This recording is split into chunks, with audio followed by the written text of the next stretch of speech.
코인텔레그래프에서 2023년도 우리 크립토커런시 시장을 돌아보는 분석을 내놓았습니다. 이 분석에서 2023년 최고의 승자로 우리 리플 CEO 갈링하우스 형님이 선정이 됐습니다.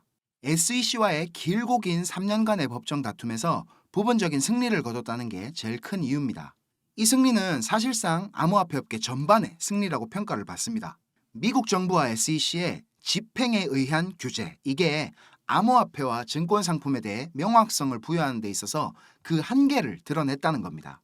겉으로만 본다면 SEC가 규제만 신경을 쓰다가 지금 시장을 축소시키고 있다는 느낌을 받을 수 있지만, 이것들이 하는 짓거리를 보고 있으면 SEC는 그냥 월스트리트의 충견 역할을 하고 있다는 느낌이 강하게 듭니다. 우리 암호화폐, 크립토커런시는 제가 반복해서 말씀드렸듯이 중앙화된 경제시장에서 벗어나기 위해 탄생을 했습니다. 탄생 당시부터 정부나 기관, 그리고 암호화폐를 견제하는 기득권들의 반발이 만만치 않을 것이라는 예상을 누구나 할 수 있었습니다.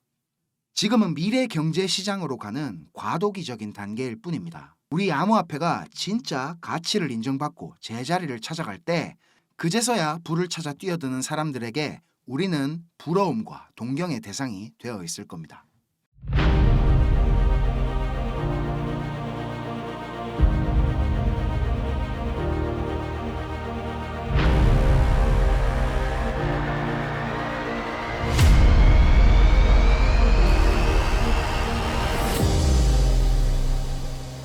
시장 상황 살펴보겠습니다. 비트코인 온체인 데이터입니다.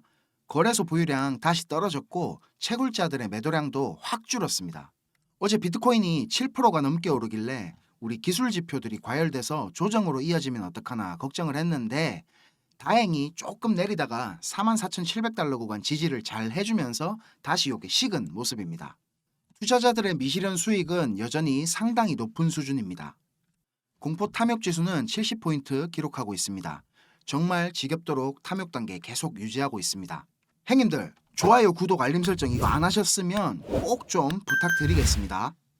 리플 소식에 앞서 크립토 시장에서 아주 중요한 미국 대선 소식입니다. 크립토 시장에서 미국 대선에 대한 관심이 날로 높아지고 있습니다. 무소속 케네디 후보가 친암호화폐적인 발언들을 쏟아내니까 공화당에서도 어쩔 수 없이 암호화폐에 대한 더 강한 수위의 정책 방향성을 제시를 할 거라 그랬죠. 미국 하원에서 지금 SEC 위원장 게리 겐슬러에 대한 공격을 멈추지 않고 있습니다. 워렌 데이비슨 의원이 트위터에다가 막 게리 겐슬러를 해임해야 된다 이래 글을 올리니까 곧바로 다음날 톰 에머 의원하고 SEC 안정화 법안을 공동 발의를 하면서 지금 겐슬러 해임을 추진을 하고 있죠. 근데 법안 통과될 가능성은 상당히 낮습니다. 그저 대선을 앞두고 있는 상황에서의 어그로성 법안이긴 한데, 이런 상황들이 지금 SEC가 하고 있는 겁대가리 없는 짓에 제동은 살짝 걸어줄 수 있을 것 같이 보입니다. 우리 리플랩스와 SEC의 소송에서도 그렇고 비트코인 현물 ETF나 앞으로 이어질 다른 메이저 알트들의 ETF 승인 결정에도 이 미국 대선 상황이 SEC를 움직이는 중요한 키가 될 것 같습니다. 개인적으로는 이 조 바이든 형님 좋아하거든요. 이 하만조 씨입니다, 이 형님이. 그래서 연임을 좀 하면 좋겠는데, 근데 우리 계좌를 생각하면 당연히 요 노란프 형님이 돼야 되겠죠. 요즘 케네디의 지지율이 좀 지지부진한데 한 20% 정도는 나와줘야 공화당도 좀 친암호화폐적인 스탠스를 더 강하게 가져갈 텐데 요게 조금 아쉽기는 합니다. 제가 계속 말씀드렸다시피 이 바이든 대통령의 연임은 사실상 물 건너갔다고 보면 됩니다. 그리고 지금 미국을 벌벌 떨게 만들고 있는 사건이 하나 있습니다. 미국 최대의 미성년자 성범죄 스캔들의 주인공 이 제프리 앱스타인의 리스트가 곧 공개가 된다고 합니다. 전 세계 갑부들과 유력 정치인들이 다수 포함된 명단이라고 하는데, 뭐 빌 클린턴, 트럼프, 참스키, 빌 게이츠 등이 언급될 가능성이 지금 제기가 되고 있습니다.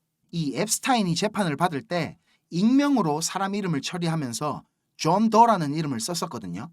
그렇게 재판장에서 익명으로 불린 존 더만 180명에 달한다고 합니다. 진짜 골 때리지 않습니까, 형님들? 영국의 엘리자베스 2세 여왕의 아들 앤드류 왕자도 이 앱스타인하고 17살짜리 미성년자를 성폭행했다고 기소가 됐었습니다. 씹새끼들이죠, 진짜. 그때 합의금 200억 정도를 주고 그냥 무마를 시켰습니다.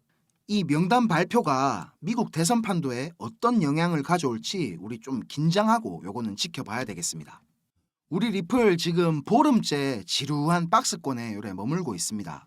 이 구간에서 거의 한 55일 횡보를 했었는데 이제 여기도 한 50일이 넘어가고 있습니다. 그래서 위든 아래든 지금 변동성이 임박했다고 보이고요. 큰 관점으로는 이렇게 하모닉 가틀리 패턴 아직 가능성이 여전히 높다고 생각하고 있습니다. 비트코인 현물 ETF 승인이 임박했고 지금 거의 승인이 기정사실화가 되고 있는 중인데 승인 후에 가격적으로 어떤 움직임을 줄지가 관건인 것 같습니다. 제가 공부방에다가 분석 남겨드린 것과 같이 온체인 데이터로만 놓고 판단하자면 ETF 승인 불발이 세력들이 가진 유일한 카드이긴 한데 정말 ETF를 불발시킬 정도의 깡을 보이면서까지 투심을 얼어붙게 만들지는 요거는 잘 모르겠습니다. 리플 단기적인 움직임을 보자면 이 빨간 박스 구간, 요 구간 오늘 SR 플립이 잘 일어났거든요. 요 박스 상단 돌파하고 지지 테스트까지 일어난다면 이 가틀리 패턴에 대한 생각이 조금 달라질 수도 있을 것 같습니다. 그리고 요 0.64달러 구간, 여기가 상당히 의미가 있는 구간이거든요. 지금 횡보 중에 2번이나 여기서 찌르고 다시 빠졌었는데 만약에 3번째 시도를 한다면 요거 깨고 올라가서 지지 확인할 가능성이 농후합니다. 제가 요거 지켜보다가 오늘 저녁까지 파동 진행되는 모양 보고 공부방에다가는 대응 업데이트 해드리겠습니다. 자, 행님들 지금부터 조금만 더 집중해 주십시오. 제가 준비한 엑기스 내용들은 지금부터입니다. 지금부터 전해드릴 내용들은 상당히 민감한 내용들입니다. 혹시라도 주변에 이것과 관련된 이야기를 하시거나 소문을 내시게 되면 진짜 장난이 아니고 제 신변이 위험해질 수도 있습니다. 그리고 저만 위험해지는 게 아니라 이 정보를 저한테 제공해준 정보원 또한 안전을 보장받지 못할 겁니다.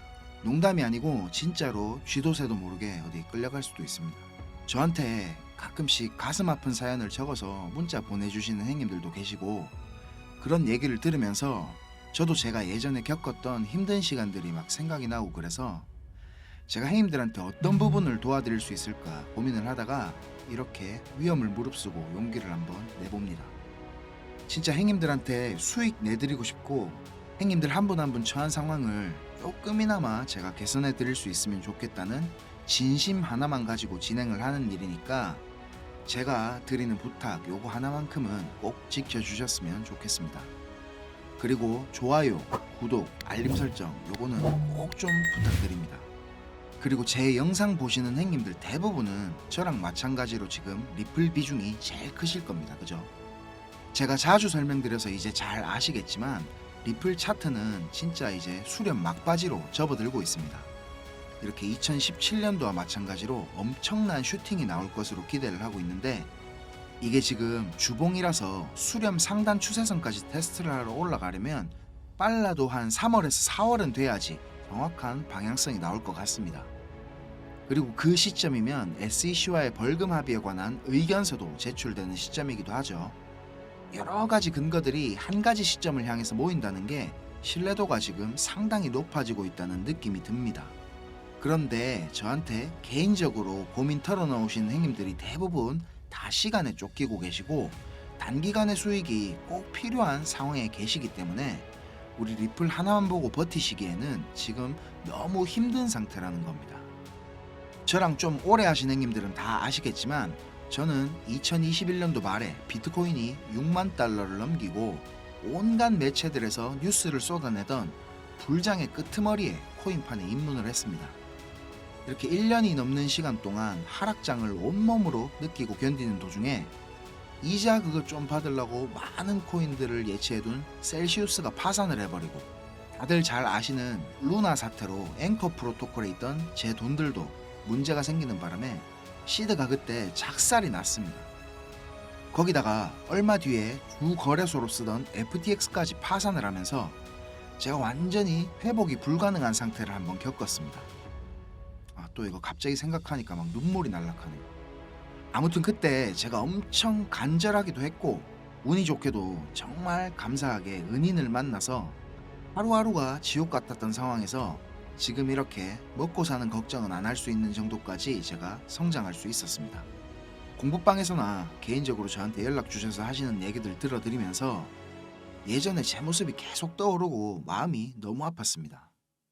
그렇지만 매매에 대한 자신감이나 실력을 단기간 내에 제가 길러드릴 수는 없기 때문에 고기 잡는 방법 대신에 이번 한 번은 정말 제가 잡은 고기를 내어드리려고 합니다. 그래서 제가 굳이 안 날려드려도 되는, 저만 알고 있어도 되는 이런 중요한 정보를 오픈하기로 마음을 먹었습니다. 이 자료 보이시죠, 형님들? 형님들이 이 자료를 저한테 받아보시고 이해를 하시려면 우선적으로 지금 시장 상황에 대한 배경 지식과 블록체인에 대한 이해가 약간은 필요합니다. 그래야 왜 이게 돈이 되는 자료인지 대부분의 이해가 될 거고, 조금 지루하실 수도 있는 내용이지만 집중해서 들으신다면 분명히 형님들한테 큰 도움이 될 거라고 확신합니다. 비트코인이 지금 4만 달러가 넘게 상승하는 동안에 우리 둘째 형님 이더리움이 너무 조용했죠. 이더리움은 도미넌스가 지금 20% 초반에 육박했었는데 이번 상승에서는 계속 14에서 16% 정도로 이더리움답지 않게 비리비리한 모습을 보여줬습니다. 근데 앞으로 2024년의 이더리움은 다릅니다. 비트코인 뒤를 이어 다음 타자로 지금 현물 ETF를 기다리고 있는 중이죠. 근데 이런 대형 호재에 가려져서 사람들의 주목도가 좀 떨어지지만 아주 중요한 포인트가 있습니다. 바로 EIP4844 덴쿤 하드포크입니다. 이게 왜 ETF보다 훨씬 중요한 거냐면, 형님들 레이어 2 코인들 많이 들어보셨죠? 다들 많이 아시는 폴리곤, 아비트럼, 인젝티브 프로토콜, 멘틀, 옵티미즘 등이 있는데, 이 레이어 2 코인들이 탄생하게 된 이유는 이더리움 블록체인 생태계가 폭발적으로 커지고 사용자가 막 몰리면서 가스 비락하죠. 네트워크 수수료가 폭증을 하게 되고 트랜잭션 처리 속도도 많이 느려지게 됐습니다. 그래서 그에 대한 해결책으로 등장한 게 레이어 2입니다. 이더리움 블록체인의 수수료 절감과 속도를 개선하려고 탄생한 겁니다. 자, 형님들 이해하시기 쉽게 제가 예를 한번 들어보겠습니다. 자, 여기 이더리움이라는 큰 마트가 하나 있습니다. 이 마트는 업계에서 이용자 수가 제일 많고 그야말로 독식을 하고 있는 1등 마트입니다. 근처에 다른 마트들도 있기는 합니다. 이더리움보다 보안성이 뛰어난 에이다락하는 마트도 있고 이더리움보다 속도가 훨씬 빠른 솔라나락하는 마트도 있습니다. 그런데 물건을 파는 사람들과 사는 사람들은 모두 꼭 이더리움 마트만 찾고 있습니다. 이더리움 마트가 전국 어디에나 있고 물건도 다른 마트들보다 훨씬 많기 때문입니다. 그런데 주말같이 사람들이 많이 찾는 시간대에 이더리움 마트를 가게 된다면 내가 쇼핑을 하고 물건을 사려면 시간이 너무 오래 걸립니다. 그리고 물건을 살 때 결제 확인도 너무 꼼꼼하게 합니다. 직원 수백 명이 검증 절차를 거치고 내가 돈을 똑바로 냈는지, 이게 위조 지폐는 아닌지, 혹은 내 신용카드가 불량은 아닌지 하나하나 다 검사를 받아야 물건을 살 수가 있습니다. 거기다가 이더리움 마트는 합법적인 세치기도 가능합니다. 이더리움 마트 직원한테 내가 수수료를 더 많이 내면 앞에 사람보다 먼저 물건을 살 수 있게 해줍니다. 이 수수료는 한도가 없기 때문에 물건을 더 빨리 사고 싶은 사람들이 많을수록 기하급수적으로 올라가게 됩니다. 이렇게 비싼 수수료와 속도 문제로 골치를 썩던 이더리움 마트 앞에 레이어 2락하는 작은 가게가 하나 생겼습니다. 레이어 2에서는 이더리움 마트에서 물건을 구입하고 싶은 사람들 수십 명의 주문을 받은 후에 이더리움 마트에 가서 직접 그 물건을 사다가 줍니다. 이 레이어 2는 이더리움 마트에서 고객들을 하나하나 확인하던 절차도 다 뒤로 밀어버립니다. 그리고 나중에 문제가 생기면 고객 대신 레이어 2라는 마트가 책임을 집니다. 이렇게 레이어 2는 쉽게 말하자면 이더리움 마트의 구매 대행으로 볼 수 있습니다. 이해가 어째 좀 됐습니까, 형님들? 자, 근데 여기서 이더리움 마트가 엄청나게 크게 확장 공사를 하고 직원을 말도 안 되게 늘린다면 어떻게 될까요, 형님들? 그런 작업이 바로 EIP4844 덴쿤 하드포크입니다. 궁극적인 목표인 샤딩이라는 기술을 구현하기 위한 첫 단계를 지금 시작하려는 건데, 이렇게 된다면 레이어 2의 스케일링을 더욱 최적화시킬 수가 있습니다. 이론상으로는 현재보다 수수료가 100분의 1로 줄어들 수도 있습니다. 그리고 이 레이어 2뿐만이 아니라 이더리움 체인의 처리 속도나 가스비에도 큰 개선이 있을 것으로 예상을 하고 있습니다. 기술적으로 보자면 샤딩이 이 블록체인의 효율성과 경제성, 확장성 모두를 보완할 수 있는 궁극적인 목표라는 겁니다. 지금 코인이랑 토큰이 막 셀 수 없을 정도로 많죠. 레이어 1 코인들을 제외한 거의 모든 코인들이 이 이더리움 블록체인 위에서 지금 돌아가고 있습니다. 이더리움 덴쿤 하드포크가 진행이 되고 샤딩이 지금 구현될 준비를 마친다면 코인판에서의 옥석 가리기가 본격적으로 진행될 겁니다. 많은 전문가들이 대부분의 코인들이 사라질 것이라고 하는 근거 중에 하나입니다. 지금 같은 시기에 메이저 알트코인들을 제외한 나머지 막 급등, 급락을 반복하는 코인들 투자를 제가 말리고 있는 이유기도 합니다. 이렇게 지금 TRB 같은 이런 코인들 보세요. 무섭게 계속 오르기만 하다가 몇 시간 만에 전체 시총에 막 반의 반토막이 나고 그러잖아요. 행님들 만약에 여기 고점에 매수했다고 생각해 보세요. 계속 오르니까 아 나도 타야겠다 하고 아무 근거도 없이 이런 데서 막 진입했다가는 진짜 대응도 못하고 바로 마이너스 80% 당하시는 겁니다. 이 뭐 끔찍하지 않습니까 이런 거. 자, 설명은 이 정도로 하고 이제 본론으로 들어가겠습니다. 덴쿤 하드포크라는 재료는 가격 상승을 이끌 수 있는 훌륭한 펀더멘탈적인 요소입니다. 세력들은 이걸 이용해 가지고 표면적으로 수많은 개미들이 기대감을 가질 수 있게 만든 후에 철저하게 자신들의 이득을 위해서만 오랫동안 짜인 각본대로 정밀하게 움직입니다. 지금부터 제가 그 세력들이 어떻게 움직일 것인지에 대한 플랜을 공개하겠습니다. 제가 입수한 이 자료는 2024년도 이더리움 이벤트라는 제목의 문건입니다. 이거를 어떤 루트로 구했는지조차도 제가 말씀드리기 어려운 상황입니다. 그래서 군더더기 없이 빠르게 내용 전달해 드리고 끝내겠습니다. 이 문건에 나와 있는 이 날짜들 보이시죠? 이 날짜들이 세력들이 펌핑을 하는 날짜와 엑시트하는 날짜를 정리해 놓은 겁니다. 저도 전해 들은 이야기라 정확하지는 않지만 이 세력들이 어떤 세력이냐면 행님들이 이름만 들으면 아실만한 금융기관들에서 능력 있는 전문가들이 차출이 돼가지고 만들어진 최고의 마켓 메이커 팀 중에 한 팀이라고 알고 있습니다. 이 팀의 존재를 아는 사람들조차 거의 없을 정도로 베일에 쌓인 팀입니다. 제가 이렇게 모자이크 처리한 부분에는 종목이랑 거래소, 예상 매수 평단, 예상 수익률 이런 게 나와 있습니다. 지금 보시는 자료는 2024년도 자료입니다. 저는 지금 2023년도 자료도 가지고 있는데 이 자료를 저는 2023년 7월에 처음 받아봤습니다. 처음 받아보고 나서는 저는 이렇게 허접한 자료가 다 있냐고 생각을 했었습니다. 그런데 문건에 적힌 날짜에 정확하게 기술적 분석으로는 이해하기 힘든 상승들이 막 나오기 시작했고 정확히 예정된 날짜에 하락이 시작됐습니다. 처음에는 저 이거 말도 안 된다고 생각하고 막 반신반의하면서 업비트에다가 그 송금하고 남아있는 짜투리 있죠. 그걸로 매수를 해봤었습니다. 근데 진짜 말도 안 되게 그 날짜에 정확히 펌핑이 나왔고 문서에서 적힌 날짜에 정확하게 하락이 또 시작됐습니다. 한 3번까지는 제가 의심을 했던 것 같습니다. 계속 그렇게 펌핑이 나오니까 저도 모르게 막 비중을 늘리게 됐고 작년 8월부터 12월까지 제 시드를 불리는데 엄청나게 도움이 됐었습니다. 이렇게 수익을 챙기면서도 내가 열심히 공부하고 노력했던 것들이 아무것도 아니었을까 이런 생각에 막 현타도 좀 왔었지만 결국 투자의 목적은 방향성을 맞추는 게 아닌 수익을 내는 거니까 어느 정도 저 자신과도 타협을 그때 좀 했던 것 같습니다. 자료 보시면 지금 2월부터 11월까지 총 38개의 플랜이 계획되어 있습니다. 이 중에 지금 3개는 아직 정확한 날짜가 정해지지는 않았고요. 이 목록을 한번 살펴보면 디파이, 게임파이, 밈코인, 그리고 메타버스, 영지식 증명, 오라클, NFT, RWA 등 여러가지 섹터들이 골고루 지금 포진이 되어 있습니다.